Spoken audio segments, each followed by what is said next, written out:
mean, this year's been kind of different for Boise State. You guys are 7-0, but no game has really felt comfortable necessarily. What's this been like for you guys? Yeah, it's been a pretty fun ride. I mean, where we're at record-wise doesn't really fully enclose the whole story we've gone through this whole season, and it's been different things, different adversities have kind of hit us, but we've managed to stay resilient, push through those things, and done a good job of that. It's really weird because most of the time what you just said, when someone's 3-4, they might say the record doesn't tell everything. If you guys are 7-0, yeah. No, and that's us just trying to keep on improving. Every single game we've managed to win, but there's been a lot of things that we've looked at in each of those games that we can improve on. This last game, turnovers being the case, but in different weeks it's been the defense, or it's been the fourth quarter, the second half, or starting fast, and so. Each week we're trying to attack those different things that we may not have necessarily played to our standards with, and so that's been kind of our big thing is even if you win the game, it's determining if you won to our standards or not, and correcting those to make sure that we can meet those standards for the next game. Is that the encouraging part maybe that you guys haven't really put a full game together, or maybe you can play a lot better than you have? Definitely, it's exactly those standards. I mean, our coaches hold us to extremely high standards, and they very well should have. And, we worked so hard this summer. We've done a lot of things that us as players hold ourselves to those standards too. So when we go through a game and we realize that we might have hurt ourselves a little bit too, it's finding ways to make sure that doesn't happen in the next weeks. What does that do for an undefeated team to have something to work towards every week other than just to be undefeated? Yeah, I think every team has that. Whether you win or lose, whether you're Alabama, who really never loses. I think it's that mentality that you're always striving for perfection. I mean, you may not ever actually get there, but each week you're climbing that mountain again to really be the best team that you can actually be. We hear you use that term, "watch me now" a lot. You guys were in that position a lot on Thursday night. What was the key to, you guys' backs were against the wall, were you able to have success consistently throughout the night? What was the biggest key to that? Yeah, that watch me now mentality is huge, and it's kind of just putting a smile on your face during adversity. If adversity hits, the worst thing you could do is duck your head or start pointing fingers or get on your teammates. The adversity is kind of what we live for, especially on defense. Through all of our training in the summer, through all the decks, when the program came and worked with us, there's all those different things that set us up for being ready for that adversity. And when something happens and we get to go out there as a defense to help the team out, we just like to attack it. What kind of challenges Brian Hill going to be?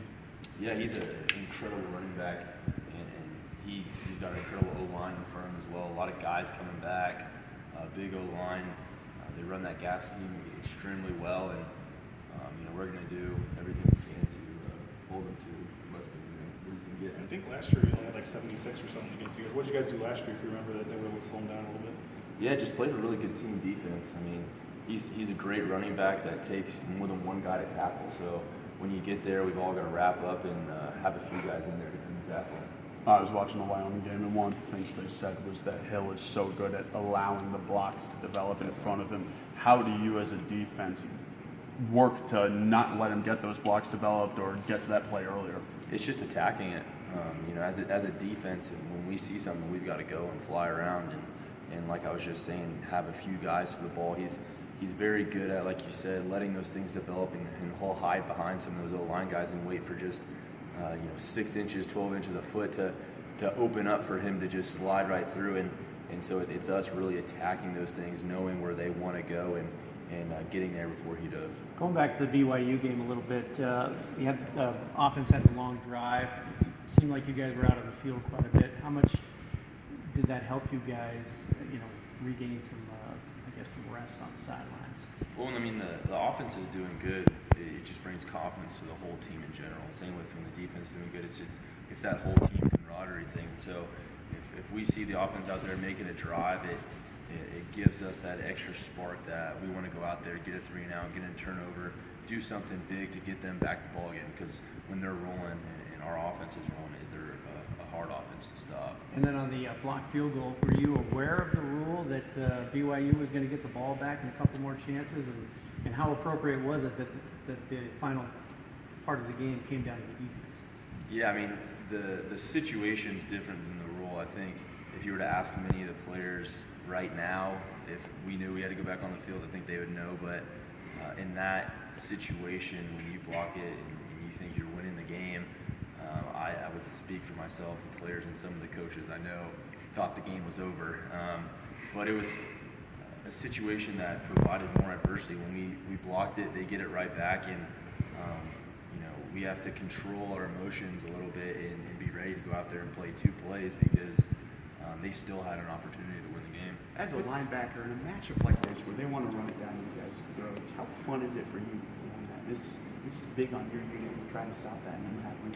Yeah, it's a lot of that old school football, and not only linebackers but D line too. And our D line is what starts it.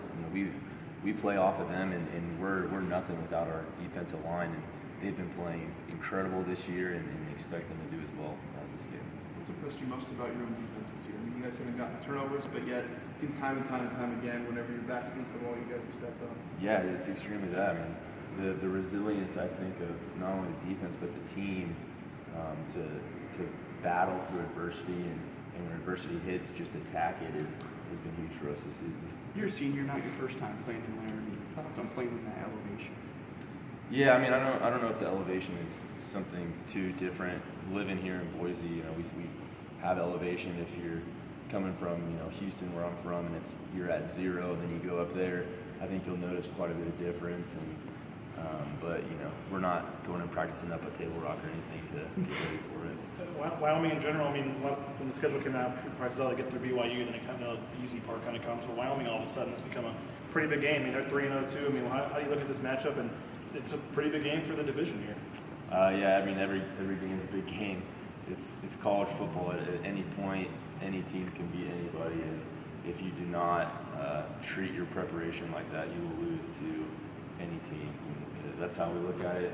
1-0, whatever team it is, we look at it like it's a championship game. And this week's Wyoming, they're 3-0 in conference, just like us, and so the division rides on this game. So we're going to treat it like that. I mean, you guys go up there 2 years ago and win 63-14. I mean, obviously a different team this year. What have you seen from them? Maybe why are they doing a little better this year than maybe years past? They got a lot of guys back, and just a few years of their coach to set in and really get their culture to where he wants it to be. And he's won national championships before, and getting a lot of their O-line back and a great running back, and I mean their defense has got a lot of starters back as well. And so they're kind of at that point now where they've been in the system for a while and running their actual system, so they're getting more skilled at it.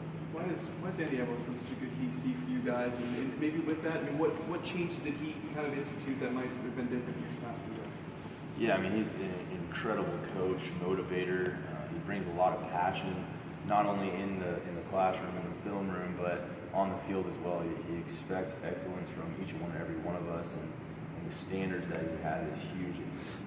He does an extremely good job of bringing that out of each individual player. He knows the strengths, the weaknesses, what motivates each player, and every single day he finds a way to bring out the best in each one of the players. With playing on Thursday, do you feel like the Friday, Saturday off, almost like a mini bye kind of, and do you feel a little fresher today than normal Monday?